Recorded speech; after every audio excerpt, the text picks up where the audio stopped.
Welcome friends. In this video on highway engineering, we'll try to discuss regarding the PMGSY, that is Pradhan Mantri Gram Sadak Yojana. We'll see why this PMGSY has been implemented, what was the main features of this scheme, and we'll also discuss what are the advantages of this scheme. So let's start with the main feature or points of the scheme. The PMGSY scheme, that is Pradhan Mantri Gram Sadak Yojana, has been launched by government in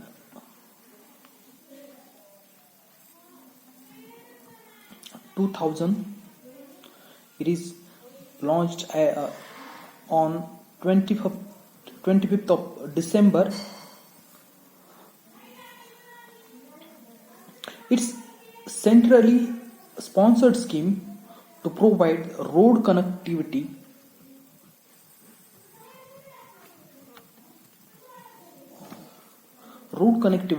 in rural areas.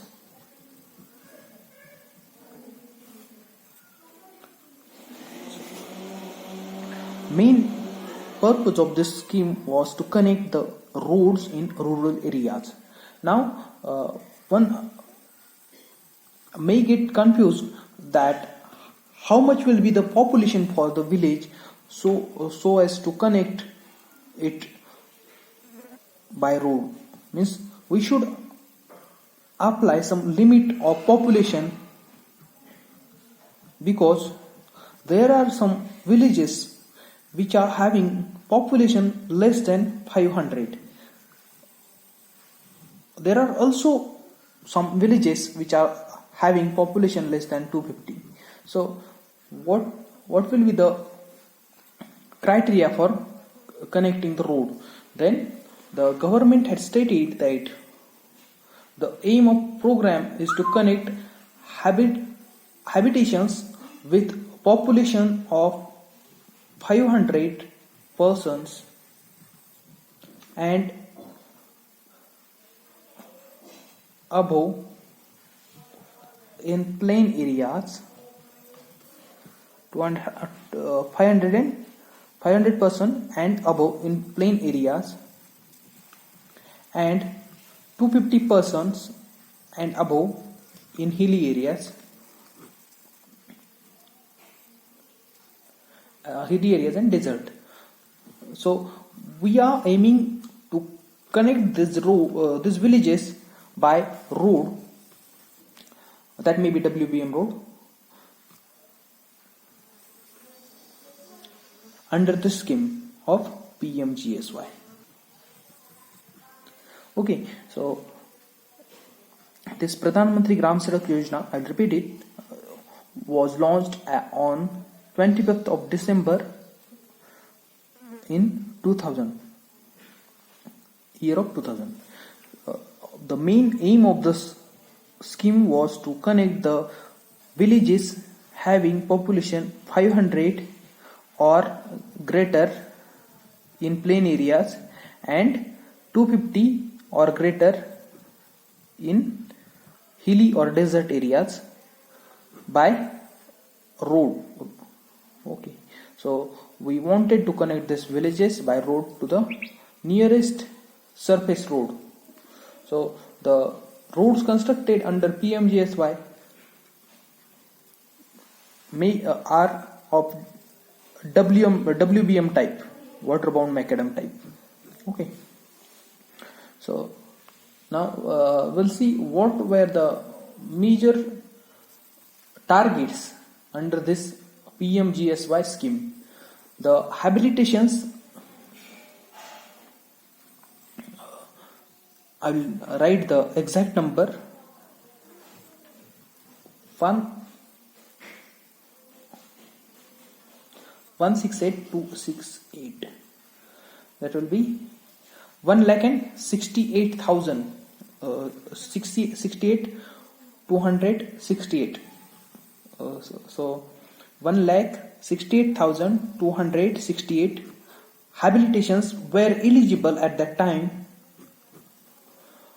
for this scheme, out of which 31,804 habitations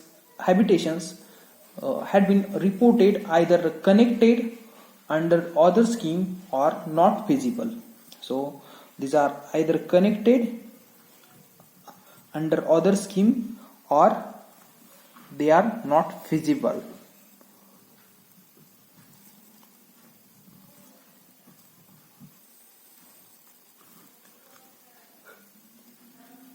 Therefore, the 1,36,464 habitations were targeted for providing connectivity under PMGSY. Okay, so this was the exact digit which was targeted under this scheme. The target of Government of India under this program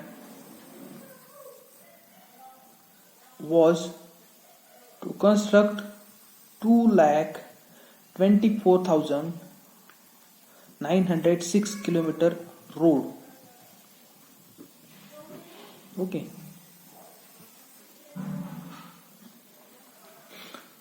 Now we'll see what were the policies of this scheme.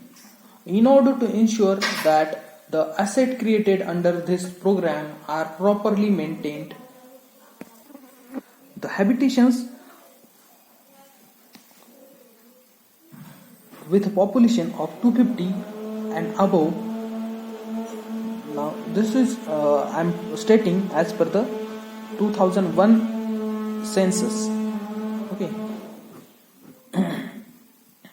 So later on in the 2001, these policies were modified. In one of the policies in the modified scheme was the habitations with population of 250 and above, whether in hilly area or not, in such area will be eligible for providing connectivity under PMGSY. Okay, so in the first case we have considered the villages having population greater than 500, but after that this scheme have considered the villages having population greater than 250.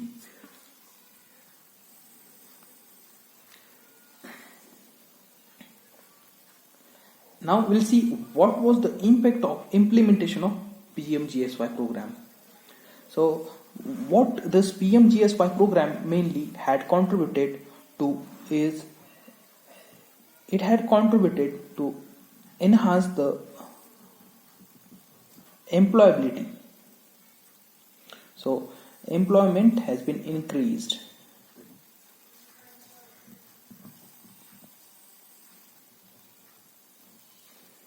Employment opportunity. So it had created employment opportunity. Okay. The second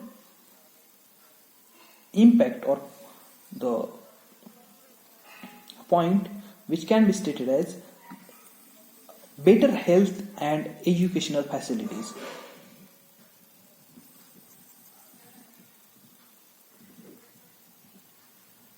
As many of the villages before this scheme were in remote areas, they were not having any such road for providing transportation to the students living in that village for education, or the transportation was not available for health services also. So by creating this road network, we have increased the healthcare and educational system efficiency. Okay. Next point, PMGSY roads have given some aids to the farmer for transport of raw material from farm to market.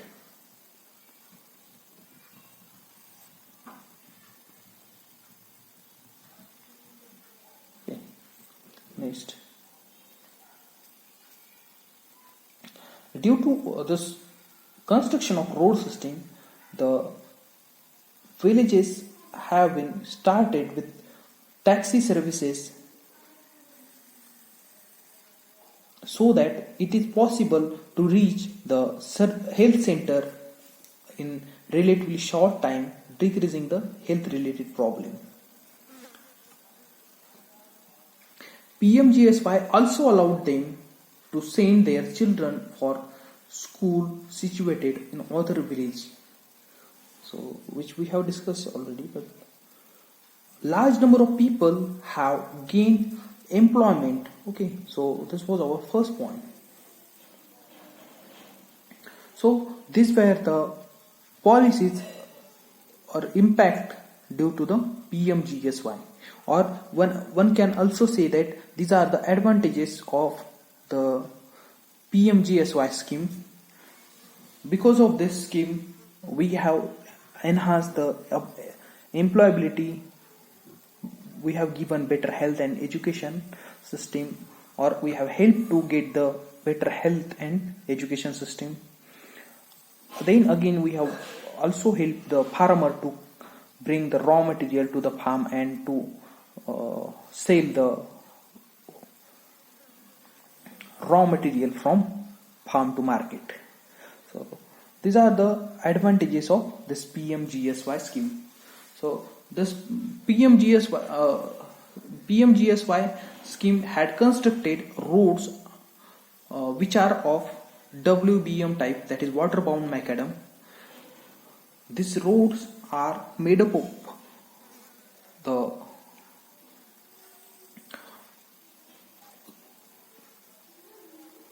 boulders, clay, water, etc. These are very easy to construct, and these roads don't have it don't require that large initial cost. So this is about the PMGSY scheme. Next point we'll discuss, it will be planning surveys. Now here on we'll move towards the design part of the road system. We'll try to know about the geometric component of road. Then after that we'll see cross sections of road. After that we'll also see some other components of the road. Then we'll see what are the types of design of road. Okay, so before moving towards the design, we should plan the road, and for planning the road system we require some surveys which will guide us regarding this planning. So first of all, we'll see what type of planning surveys which we require before the planning of road network. So there are mainly 4 types of planning surveys which we require. The first type of planning survey which we require is economical study or economic study. Second, financial studies.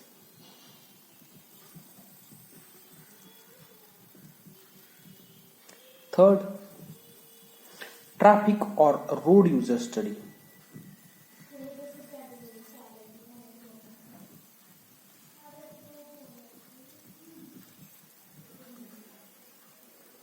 And the fourth one, that is engineering studies.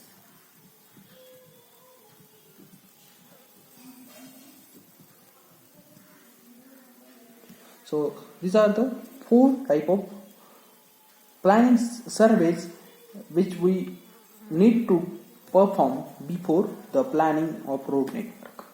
Now we'll see one by one in detail. Under the first survey, that is economic studies, the population of the area, its distribution and classification, trend of population growth, then the agricultural area, the output of agricultural area as well as industrial area,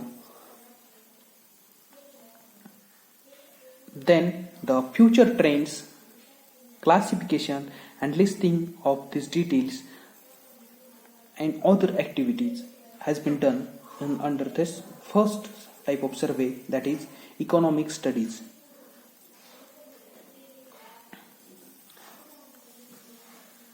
All the details of existing facilities should be available before estimating the requirement such that economic justification can be made for each plan. The details can be explained point wise, like in the first point we can say that under this economic studies,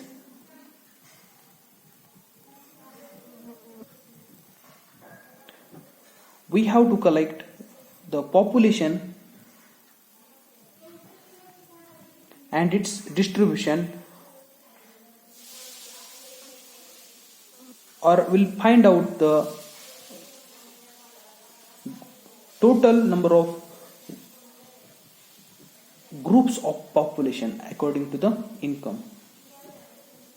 So low income group, high income group, likewise. Okay. The second point which we'll consider is trend of population. Now we are doing planning surveys, means the surveys which will be helpful for planning of road. Okay, so the surveys which will help us for planning of road are nothing but which will give us the idea regarding the future population, future traffic, then the we can say that the main cause of traffic is the people which are living in that area. If the people living in the particular area having high income, then everyone can afford to buy his own vehicle, so that the number of road users which are having the own vehicle will increase. Similarly, the area having less income per person will not afford to buy their own vehicle, so because of which they will use public transport at max. So because of that, the transportation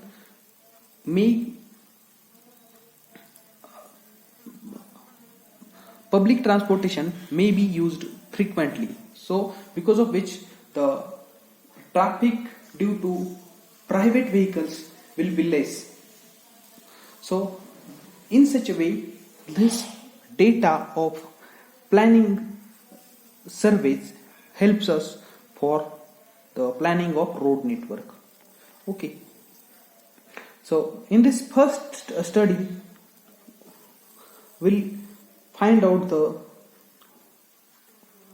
total population, then we'll find out the trend of population, then third we'll also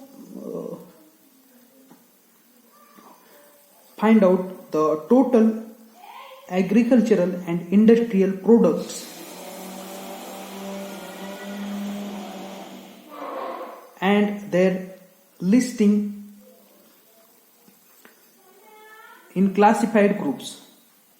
Okay, so this is how we'll do the economic studies.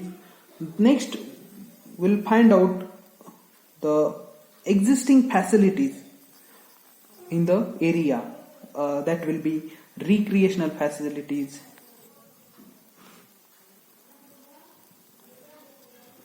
then educational facilities,